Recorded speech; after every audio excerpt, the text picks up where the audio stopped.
Ja.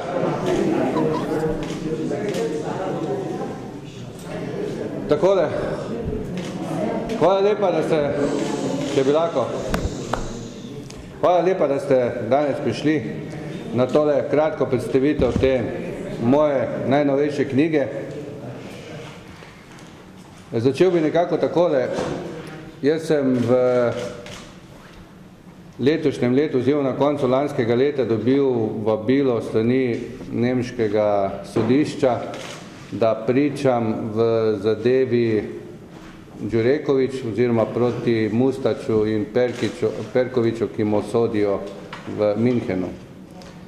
Namen mojega pričanja je bil, oziroma je, da predstavim sodišču pravilnike in zakone in notranje navodila, ki jih je služba državne varnosti uporabljala pri svojem delu. Pričal bom ta mesec 18. in 19. maja. V pripravi na to pričanje sem pregledal v glavnem večino možnih škatl v arhivu Slovenije, kjer bi našel različne pravilnike, navodila in ostale dokumente, kjer bi našel lahko te dokumente in seveda nekaj tudi v arhivu v Beogradu. Sem našel nekaj dokumentov in ene od teh bistvenih dokumentov vam predstavljam danes, ki je v tej knjigi. Namreč, mi vsi vemo, da in policija in službe in danes in nekoč so delale program dela za prihodnje leto. In tudi Ministrstvo za notranje zadeve ga pripravljajo še danes, kaj bo izvajali in kakšne naloge bojo upravljali v prihodnjem letu. Služba državne varnosti je to pripravljala za vsako tekoče leto in vse skupaj je dala potem v soglasje posebnem svetu, ki je bil pri predsedstvu takrat SR Slovenije, imenoval se je svet pri predsedstvu Socialistične republike Slovenije za varstvo ustavne ureditve. Moram takoj povedati, da sta zadnja predsednika, Stanovnik in Kučan, poskrbela, da se je celotno gradivo tega sveta, ki je bil predsedstvo SR Slovenije, v celoti uničilo. Da arhiv Slovenije od predsedstva SR Slovenije ni dobil tega gradiva in je uničeno. Za to uničenje sta odgovorna zadnja, Stanovnik in pa Kučan. Kdo od njiju je bolj odgovoren, ne vem, ampak uničeno je celotno gradivo. Seveda je zanimivo, predvsem iz to gradivo bi bilo zanimivo, ravno iz tega, ker je slučajno v splošnih aktih UDBE ostal en program, ki ga je napisal Zemljarič za leto 1975. In to je bila kopija, sicer je na originalu piše, da se ne sme kopirati, ampak slučajno je, verjetno je nekdo nepovlaščeno, kakorkoli kopiral in je ta program ostal v splošnih aktih. To je program, ki ga je Zemljarič novembra 1974, ko je prišel na funkcijo, napisal, kaj bo vse delal kot šef UDBE za leto 1975. Ta program odkriva neke nove razsežnosti delovanja. Vidimo, da služba državne varnosti je v celoti poročala takratnemu predsedstvu, kaj počne, in tudi od njega na nek način pridobila soglasje temu, kar bo naslednje leto delalo. In tudi ta poročilo, v bistvu ta program dela za leto 1975 to govori. Kar je pa tukaj pomembno, da pa je UDBA oziroma služba državne varnosti bila organizirana enako za vse republike. Torej lahko sklepamo in logično izpeljemo sklep, da je tudi Hrvaška služba državne varnosti delala takšne programe in te programe dala v sprejem oziroma v soglasje njihovemu temu svetu za varstvo ustavne ureditve. In kar je še bolj pomembno, iz tega programa vidimo, da je UDBA zelo precizno in natančno opisovala točno, kaj bo počela.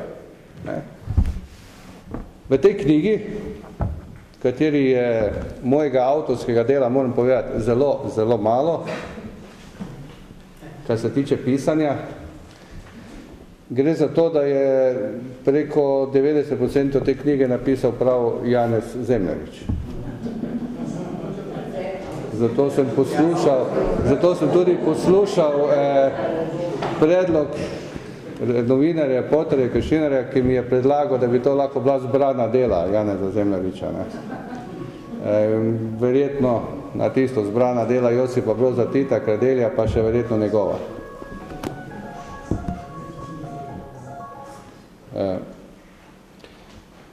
Moram povedati, da je program dela zelo precizen, obravnava posebej vsako področje od obveščevalnega in kontraobveščevalnega dela po obveščevalnih službah, po notranjem sovražniku in pa po emigracijah in pa po vseh tistih podpodročjih. In kar bo pomembno za pričanje v gor, da zadeva, ko so pripravili likvidacijo Đurekovića, je vsekakor v takem programu bila napisana. In nikakor ni bilo mogoče to iti mimo tega, da gospod Mustač, ki je bil takrat šef službe državne varnosti Hrvaške, to ni zapisal in ni dal v predlog v odobritev temu svetu za ustavno ureditev. Namreč ravno tukaj, v tej knjigi na 287. strani, je tudi program likvidacije Nikice Martinovića, ki je izveden 75. leta v Celovcu. Zdaj, če grem malo po tej knjigi, zanimivo je, no, v začetku bi pač povedal, da se opravičujem, ker sem pozabil, gospod poslanec, uvodno besedo je napisal gospod Franci, pol boš malo o tem povedal, zelo lepo. Jaz sem napisal en prolog same knjige. Ajde. Jaz sem napisal en prolog ene knjige, zato ker mi je bilo zelo pomembno, da razjasnim, kakšen je to dokument v tej obliki in predvsem zato, da pojasnim neke strokovne izraze, ki jih je ta služba uporabljala. Ker v bistvu, kaj je to preventivno delo, operativna obdelava, operativna kontrola, kaj je sodelavec, operativno ocenjevanje, ne vem, operativna veza, operativna kombinacija, dvojna kombinacija in vse skupaj. Vse to sem v nekako v prologu razložil, da bo bralcu popolnoma jasno počitali prej, kaj je na vsakem se delalo in seveda na zadaj sem dodal imenik imen in pa seveda imenik kratic in pa še čisto na zadnje sem napisal, sem dal osebno izjavo Janeza Zemljariča, ko je iz Hitlerjugenda prebegnil v partizane in preden je postal član Zveze komunistov, je dal izjavo za življenje pis in ta je tukaj objavljena v celoti.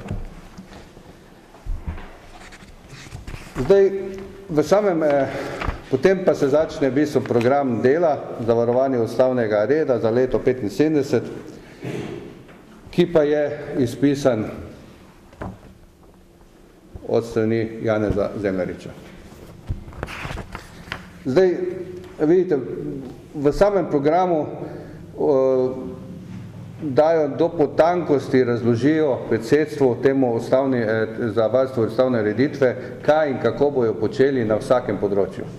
Se pravi, na področju notranjega sovražnika, na področju politične imigracije in kot vidi, naprimer, če samo vzamemo notranjega sovražnika, sovražno delovanje z področja birokratske in dogmatskih pozicij, sovražno delovanje z liberalističnih pozicij, sovražno delovanje z tehnomenedžerskih, skupinskih, lastniških in drugih proti samoupravnih pozicij, sovražna dejavnost preko spodkupovanja ekonomske osnove in tako dalje. Zavedajte se, da je to bilo leto 75. Da je bila to normalna država, da takrat ni bilo ogroženost države, ne vem kakšna, niti politično, niti vojaško, pa ne vem kaj. In ko imate to v glavi, potem si predstavljate, kaj je ta sploh hudba počela. s kakšnim namenom je to vse skupaj počela in dela. Sploh pa da ne govorim o emigraciji in njihovem nadzoru. Zdaj, če grem po vrsti. Noter so vpisovali za vsako področje tudi točno katero osebo bojo nadzorovali, kaj bojo prihodno leto na tej osebi naredili in kakšne metode bojo uporabili. Prvo bom omenil operativno akcijo obdelavo odstop proti dr. Zdenku Rotarju, ga poznate, dr. Ernestu Petriču, ustavnemu sodniku, dr. Veljku Rusu, dr. Francu Vregu, dr. Vladimiru Zenšku, Janezu Jerovšku, dr. Vlado Benko in drugimi. Ta obdelava je bila uvedena 73. leta. Gre pa za to, da so vsi ti delovali z področja liberalizma.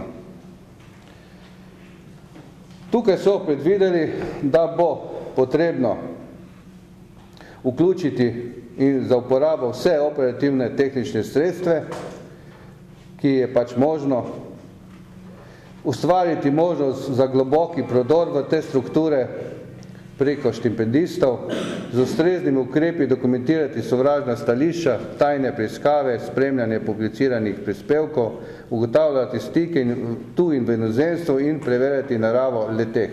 Operativne pozicije preko sodelavca Grabloviča in sodelavca Sameca ter operativno-tehničnih sredstev, dvakratna stalna kontrola telefonov in telegrafa, dvakrat kontrola pisemskih pošiljk, dvakrat izvedba tajne preiskave, tajna preiskava pri Ernestu Petriču, tajna preiskava pri Zdenku Rotarju in tako dalje.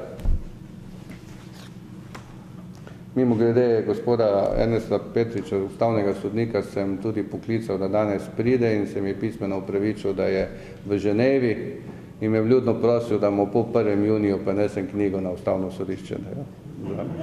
Mimo grede. No, če gremo še malo naprej, kot trockista, da vam ne povem, kaj to pomeni, so nadzorovali, je Zemljarič uvedel obdelavo proti Jašu Zlobcu, takrat, tudi vam povem, katere ljudi in vse skupaj, obdelava proti Tribuni, Tonetu Remcu, Vinku Zalarju,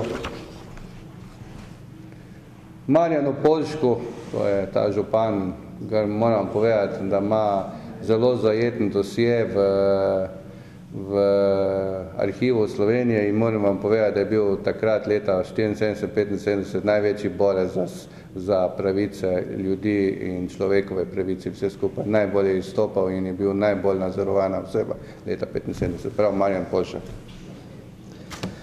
Uvedena je tudi takrat proti Dimitriju Rupelu obdelava negativ, sodelavca, ki sta bila nad njim Pecel in Božo, kontrola telefona celo leto in pa tajna preiskava stanovanja, kar se njega tiče. Niko Graufenauer,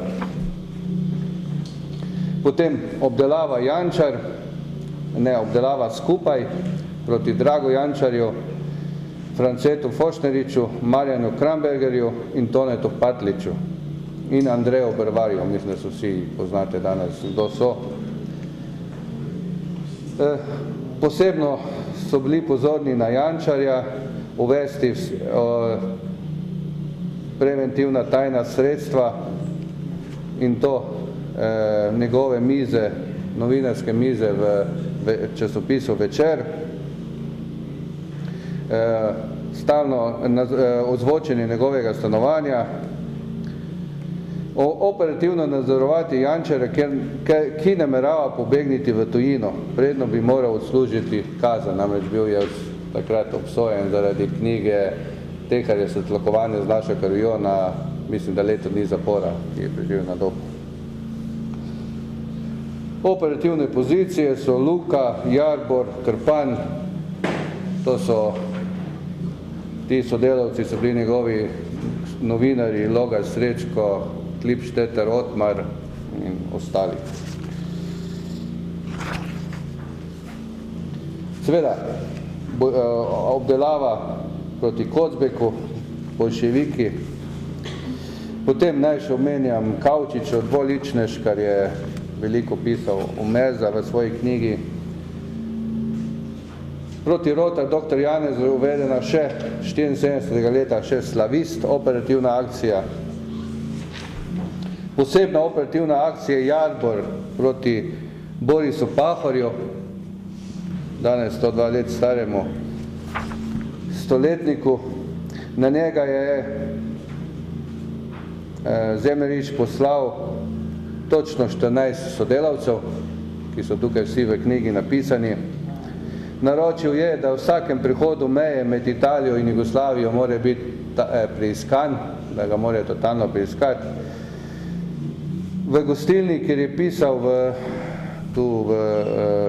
na slovenski strani, da mora biti stalno ozvočena, izvesti 4 tajne preiskave prostorov v Trstu in v Dutovljah,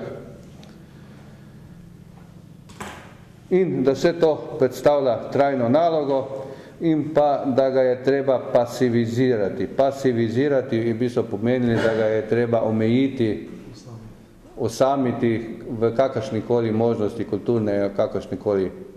Če bi takrat se Zemljarič napisal paralizirati, bi to pomenilo likvidacija. Tako se je pa samo 2 črke spremenil v pasivizacijo, pa je zdaj to malo, pa je preživel, drugače verjetno ne bi imel te sreče. Evo, tega je ogromno, preko 600 ljudi je bilo nadzorovanih leta 1975 iz različnih pozicij, da ne govorim tisti, ki so delali v tujini, njihove vse skupaj. Kot sem rekel, najbolj zanimivo je ravno to, da je program dela zelo podroben. To pomeni, da se je tudi 82. leta, ko se je v Zagrebu načrtovala likvidacija Đurekovića, da je v tistem programu to bilo jasno zapisano in da je Mustač kot šef službe državne varnosti to zelo jasno v takem programu moral napisati. Je pa, kot sem rekel, to edini izvod od vseh programov delov za leta od 70 pa do leta 90, ko so ti programi pisani, vse je uničeno. En izvod je vsekakor bil na predsedstvu, ki so za to varstvo ustavne ureditve. To gradivo na predsedstvo ni uničevala UDBA, ampak zaposleni oziroma odgovorni za to gradivo na samem predsedstvu, ki so ga takrat, kot sem že prej rekel, vodili Milan Kučan in pa Stanovnik na zadnje. Ne verjamem, da bi potem ostali predsedniki se to uničevali, tako da je odgovornost res samo na njima. Gradivo, ki je bilo UDBE, kar se tega tiče, je uničeno. Ostalo je samo en program in verjetno bi bilo raziskovalcu zelo dobro, ko bi imel vseh 20 programov in bi lahko napisal knjigo po letih, po področjih. Ampak ker je ostal samo en program, razmišljeno, kaj narediti in da je kot takšen dokument predložen tudi sodišču, se mi zdelo najboljše, da ta zadevo lepo skeniramo in ga v celoti damo. Narejenih je samo 300 izvodov, predvsem menim, ker gre za precej strokovno knjigo, ki bo predvsem pomagala zgodovinarjem pri delu in raziskovanju tega, kar se je v tem totalitarnem sistemu dogajalo. Seveda je bil pa namen, da tudi tisti en izvod, ki je v obliki fotokopije ohranjen v arhivu Slovenije, ne slučajno, da ne bi bil tam ohranjen, je zdaj ohranjen vsaj v 300 izvodih na različnih naslovih po Sloveniji, tako da, pa tudi v tujini. Tako da se mi zdelo to potrebno. Je pa, kot rečeno, podatki so res takšni, kot je.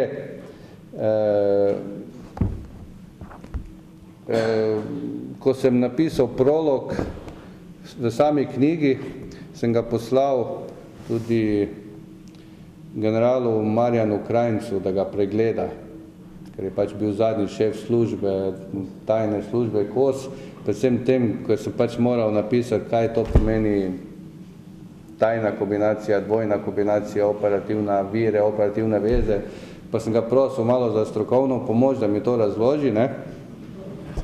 No, tu je nič popravo, je se vsem strinil, ne? Kar pa samega programa tiče, pa reče, pa je napisal v smislu, oziroma povedal v smislu, sicer ne vem, katera tajnica se je zmotila, pa to ni uničila, ne? Ampak verjetno pa se ne bo zmotil tisti, ki bo tebe uničil. Če me razumete. Evo, tako naprimer.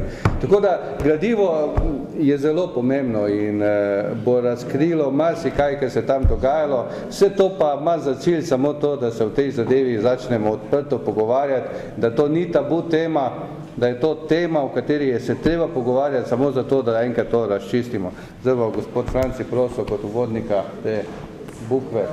Poveš par besed. Hvala lepa.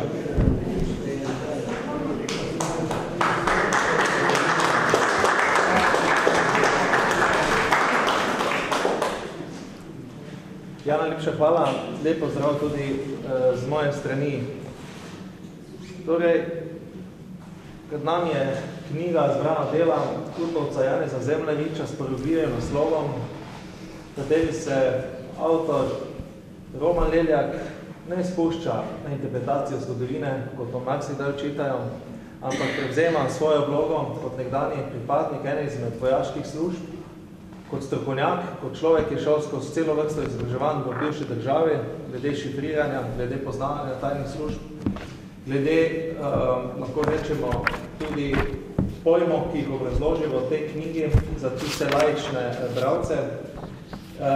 Torej, daje nam knjigo z avtentičnimi dokumenti na razpolago. Na razpolago daje nam politikom, tistim, vsaj ki imamo nek demokratične vrednote, dajejo na podlago zgodovinarjem, ki bi to morda morali biti raziskovali, daje na podlago tistim, ki hočejo razumeti našo polpreteklo zgodovino in na koncu knjigo lahko daje na pregled tudi državnemu tožilstvu, sodstvu in ostalim, ki še danes nikoli niso preganjali dobenih zločinov, ki so se zgodili po drugi svetovni vojni.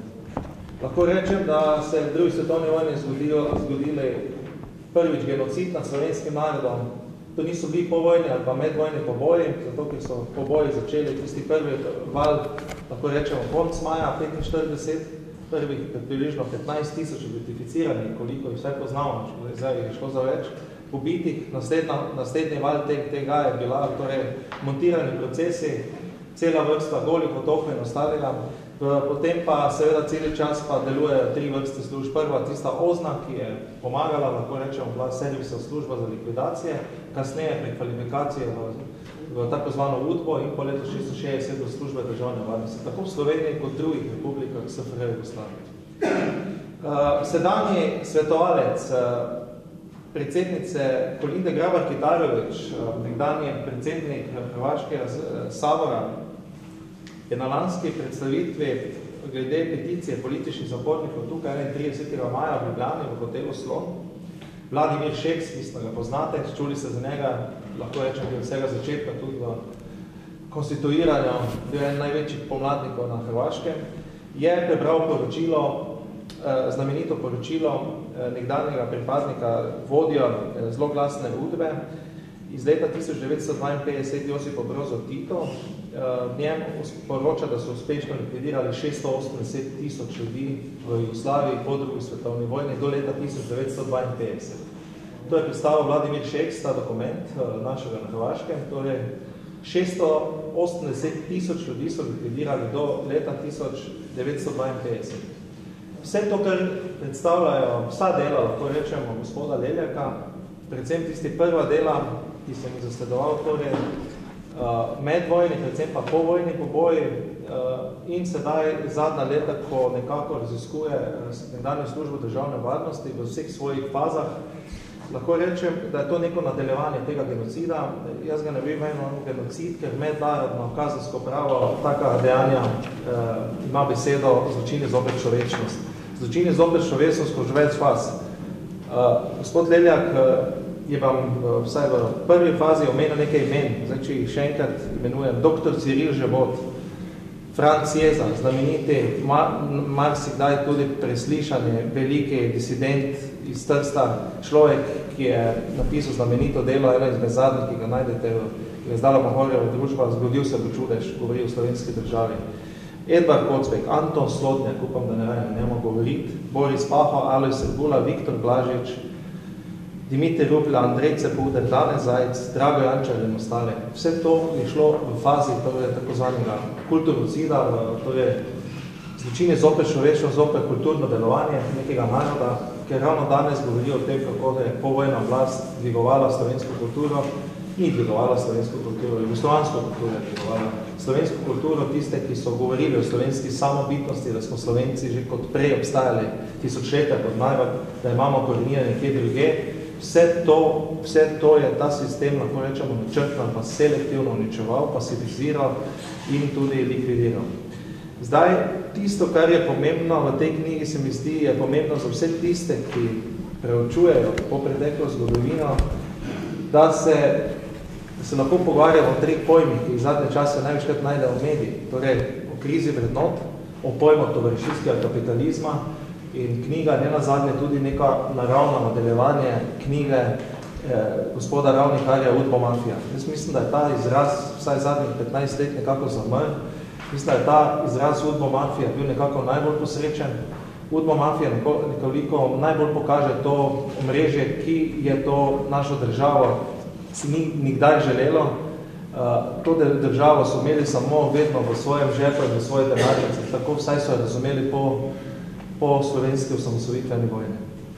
Ti ljudje, ki so počeli te zločine, katerih, lahko rečemo, Janez Zemljarič predstavlja enega zadnjih šefov Udbe, ki je tudi aktivn še danes, torej je lobist, je gospodarstvenik, za svojo ekipo ljudi lobira po Ljubljani, rešuje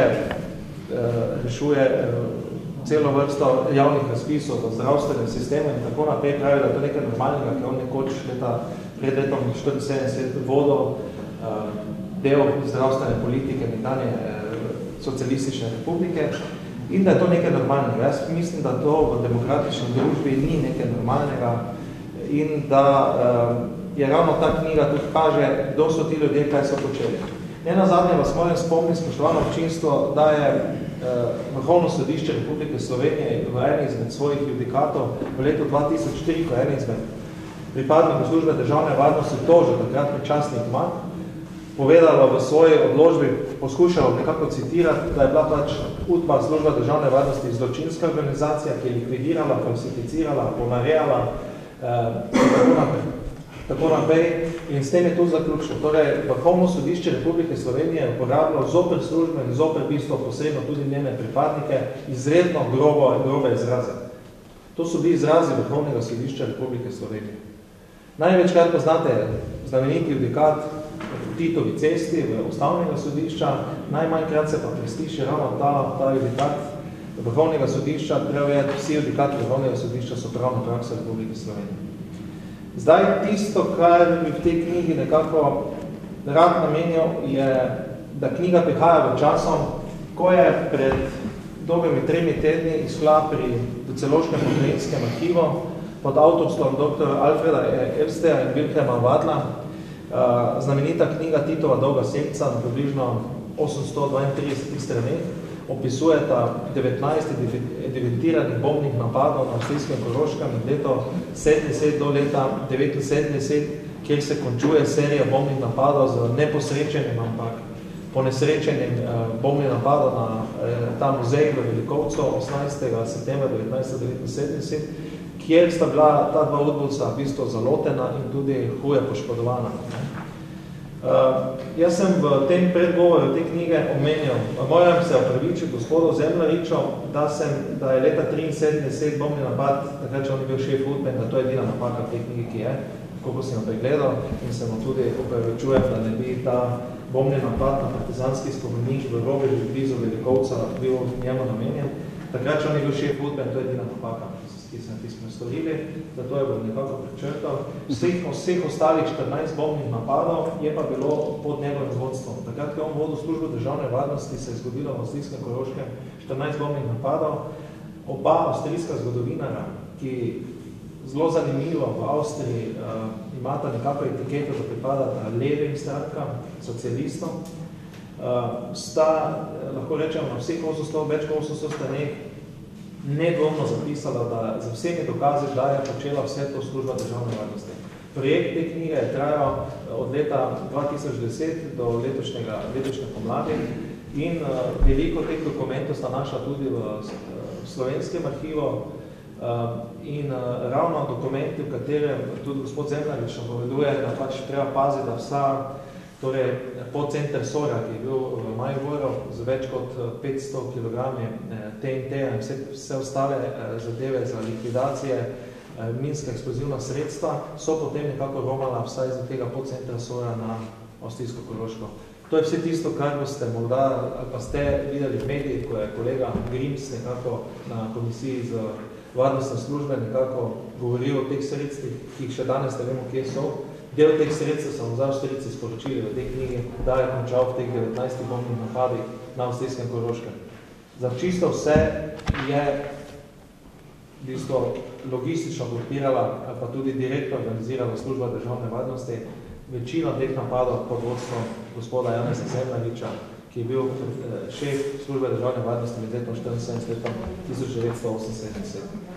Jaz sem v tem knjigi tudi opisal ugrabitev Bato Todoroviča leta 1975, ravno tega velika, ker je Luka Wittmann, za katerega pravi Janez Zemljarič meni izmed intervjuje, da je bila to solo akcija, res da takrat ni bil več šef službe državne varnosti, ampak v bistvu notranji minister takrat republike, je Luka Wittmann je sodeloval tudi pri direktni ugrabitvi torej gospoda Bata Todoroviča že leta 1975, 4 leta predtem. Torej Luka Wittmann je bil v mandatu Janeza Zemljariča eden izmed njegovih najbolj, lahko rečemo, zaupnih sodelavcev, ki je organiziral bombne napade in tudi ugrabitve. Torej bil je direktno vpleten v vse te zadeve. Žal se je bombni napad velikovcev nekako pa nesrečal. Zdaj, s tem, kar bi jaz v tej prvi predstavitvi nekako zaključil, je, da danes zjutraj sem prebral jutrajne časopise in v slovenskih novicah sem zasledil govor gospoda Tita Turnška, predsednika Zveze borcev v Kočevju. Govoril je predvsem o zboru v Kočevju, torej, ki je bil med vojno, torej, češ, da so tam poslanci slovenskega naroda, jaz nekateri od poslanci, ki nismo imeli volitev med vojno, ne vem, o čem so odločali, tudi to je, lahko rečemo, ena prirejena resnica.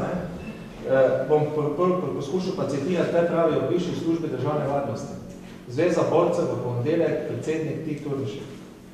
Torej okrca Mira Cererja, ker je pač si upal in si dovolil spomniti nekaj dni nazaj, 5. maja, ko je bil v razni Vajdoščini o prvi slovenski vladi, je pač omenjal povojne poboje in vsa ostala grozodejstva bivše države in ga okrca in med drugim javnosti pove tudi to, citiram. Turnšek je pohvalil delo vojaške večalnih služb, češ da so dobro usposobljene s tako medvojnim vozku tudi služba državne varnosti, služba SDV. Tam so bili predani tovariši, ki so znali in hoteli obraniti naš boj med vojno in kasneje suverenost ter nemoteni razvoj države. Tudi tem tovarišom gre vso spoštovanje in to je del naše zgodovine, ki se nam ga ni treba sramovati. Spoštovane javnost, spoštovane izbrane, jaz mislim, da Tit Turnšek kot predsednik Zveze borcev danes povedal še eno resnico. Torej, da je Zveza borcev nekako podpirala službo državne varnosti, da je tudi del uslužbencev bivše državne varnosti danes funkcionarov Zveze borcev. Vrhovno sodišče je povedalo, kaj je bila služba državne varnosti, torej oni soglašajo potem tudi z pravno prakso pa z judikatom Vrhovnega sodišča. Zdaj, proti ljudem, katerim se je boril Janez Zemljarič v svojem mandatu, ko je bil predsednik ali ko je bil vodja službe državne varnosti, bi rad omenil še na koncu samo nekaj naše diaspore, nekaj naših ljudi, ki so sodelovali pri različnih, urejali časopise, daleč v 70 letih in ta imena teh časopisov, teh naslovov so bila naslednja. Klic Triglava, Pod slovensko državo, Si slovenske svobode, Slovenska država, Zarovanje slovenske suverenosti. To so bili pa ti ljudje, zoper katere je Janez Zemljarič, služba državne varnosti, vodila procese, torej jih uničevala in na koncu jih je tudi nekatere tudi likvidirala. Ti so pravi junaki slovenstva, ti ljudje, ki so bili nadzorovani, so junaki te slovenske države, ti so leta in leta se niso nikoli podredili in zaradi teh ljudi danes stoji slovenski narod, kot stoji. Zaradi ljudi, kot je Janez Zemljarič in druščine, pa je slovenska država tukaj je v krizi vrednot, je v krizi tovarišijskega kapitalizma in udbomafija je danes, spoštovani kolegice in kolegi, spoštovani zbrani leta 2015, živa, kot je bila malo daj. Najlepša hvala.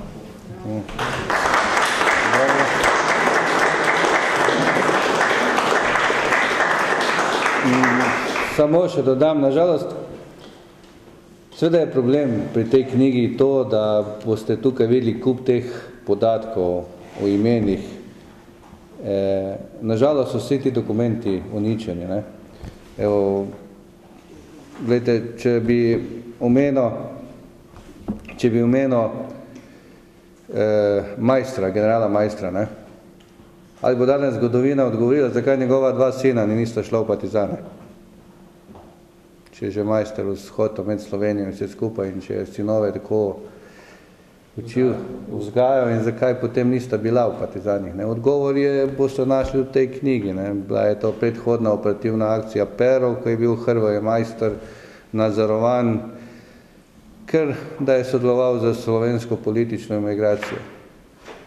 Se pravi, da je bil na drugi strani tudi sin od Majstorja, tudi Borut Majster drugi. Ne? Ampak, nažalost, predhodne obdelave Pero proti Hrvoju Majstru ni ohranjena. Ne? Tako da vse to, kar je zabeleženo, je tukaj. Vidimo pa, da so proti njemu uporabljali vsa sredstva, kar so imeli na razpolago. Želim pohvaliti tudi gospoda Zemljariča za eno operativno akcijo, ki se mi pa zdi zelo posrečena. Ne? Obdelava hranilnica. Uvedel je preiskavo zoper Ljubljansko banko, ker so takrat generalni direktor Niko Kavčič in ožje vodstvo Marjan Kandus, Pavle Krpač in Pavle Hafner kradli kosrake, pa jih je hotel ustaviti. Ne? In tudi tukaj piše na kakšen način. Banka si je sposojala denar v tujini, ne? Oni osebno pa so ga polagali na depozit banke, ko da so oni posojili dajalci banki in razliko dajali v svoj žep. Ne vem sicer, kako se je zadeva končala, ampak s to nesrečno Ljubljansko banko ne gre nikoli. Bi bil zadnji čas, da jo zaprejo dolno. Ne gre. Že takrat ni šlo. Zanimivo branje, sej mogoče bodo tudi kdo našel še kakšne druge primerjave, ki so tukaj notri, ampak ne vem.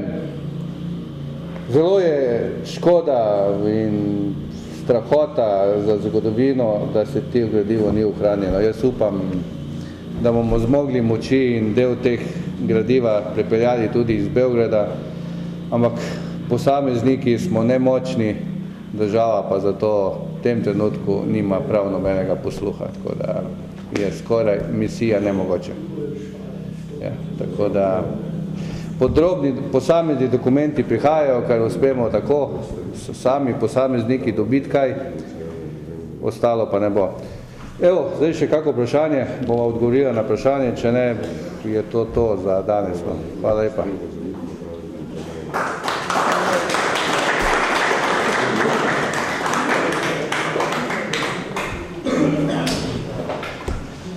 Če še kako vprašanje, drugače pa hvala lepa res, ker ste prišli.